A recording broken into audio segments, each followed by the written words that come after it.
প্রিয় দর্শকবৃন্দ, আসসালামু আলাইকুম। আশা করি সবাই ভালো আছেন। আজ আমরা আলোচনা করব এক রহস্যময় আংটির কথা, যার ইতিহাস হাজার বছরের পেছনে চলে যায় এবং যার শক্তি আজও মানুষের কল্পনাকে ছুঁয়ে যায়। বলা হয়ে থাকে এই আংটি স্বয়ং জান্নাত থেকে পৃথিবীতে এসেছে। এতে ছিল এমন একটি ক্ষমতা যা দিয়ে বহু অলৌকিক ঘটনা ঘটেছে। বহু যুগ আগে যখন হযরত আদম আলাইহিসসালাম ও বিবি হাওয়া আলাইহিসসালাম পৃথিবীতে আগমন করেন, তখন আল্লাহ তাআলা ফেরেশতা জিবরাইল আলাইহিসসালামকে নির্দেশ দেন আংটিটি যেন একজন সৎ ও বিশ্বস্ত মানুষের হাতে পৌঁছায়। সে অনুযায়ী প্রথমে আংটিটি হযরত আদম আলাইহিসসালামের দায়িত্বে আসে।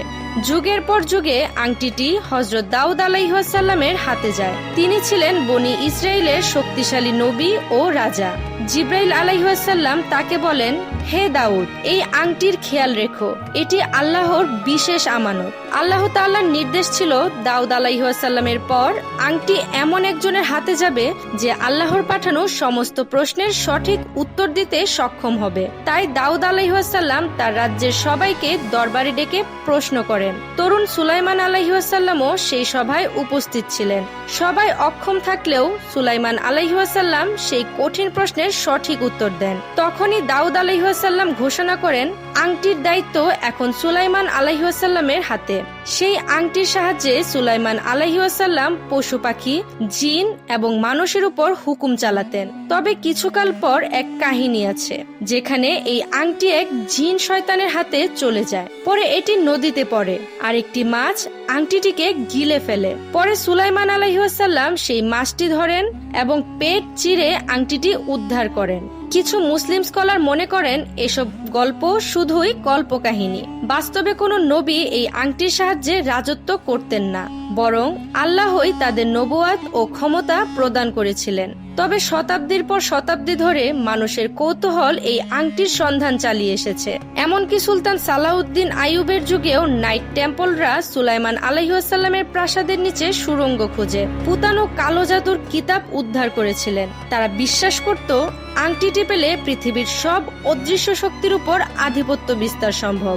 আজও কেউ এই আংটির সঠিক অবস্থান জানে না। তবে হযরত জাবের বিন আব্দুল্লাহ রাদিয়াল্লাহু তাআলা আনহু বর্ণনা করেছেন, আংটির উপর কালিমায়ে তাইবা লেখা ছিল এবং এটি আকাশী রঙের ছিল। মুসলিমদের কাছে এটি সুলাইমান আলাইহিসসালামের চিহ্ন।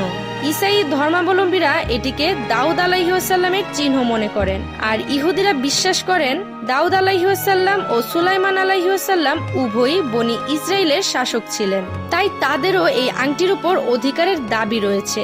এজন্যই ইসরায়েলের পতাকায় এই চিহ্নটি স্টার অফ ডেভিড হিসেবে ব্যবহৃত হয়েছে। তবে এটি শুধু পতাকাতেই নয়, পৃথিবীর বিভিন্ন মসজিদ, তলোয়ার, হুজুরদের চাদর এবং পাথরের উপরও দেখা যায়। একটি আকর্ষণীয় দৃষ্টান্ত হলো হলিউডের লর্ড অব দ্য রিংস চলচ্চিত্রেও আংটির মতোই একটি শক্তিশালী আংটির কথা বলা হয়েছে, যেখানে এটি পেলে যে কেউ অসীম শক্তির অধিকারী হতে পারে। তবে মনে রাখতে হবে, চলচ্চিত্রের আংটির গল্প সম্পূর্ণ কাল্পনিক। হাদিসে বলা হয়েছে কিয়ামতের কিছুদিন আগে এই আংটি মাটি চিরে বেরিয়ে আসবে। এটি প্রকৃত মুসলমান ও কাফেরদের আলাদা করবে। হাদিস অনুযায়ী এটি দাব্বাতুল আরদ নামে পরিচিত। দাব্বাতুল আরদ এমন একটি প্রাণী যার এক হাতে থাকবে সুলাইমান আলাইহিসসালামের আংটি এবং অন্য হাতে থাকবে হযরত মুসা আলাইহিসসালামের লাঠি। হাদিসে বলা হয়েছে কিয়ামতের কিছুদিন আগে এই আংটি মাটি চিরে বেরিয়ে আসবে। যা বলার ছিল সবকিছুই আমরা আজ জানলাম। তবে এই আংটির রহস্য, শক্তি এবং বর্তমান অবস্থান কেবল আল্লাহই জানেন।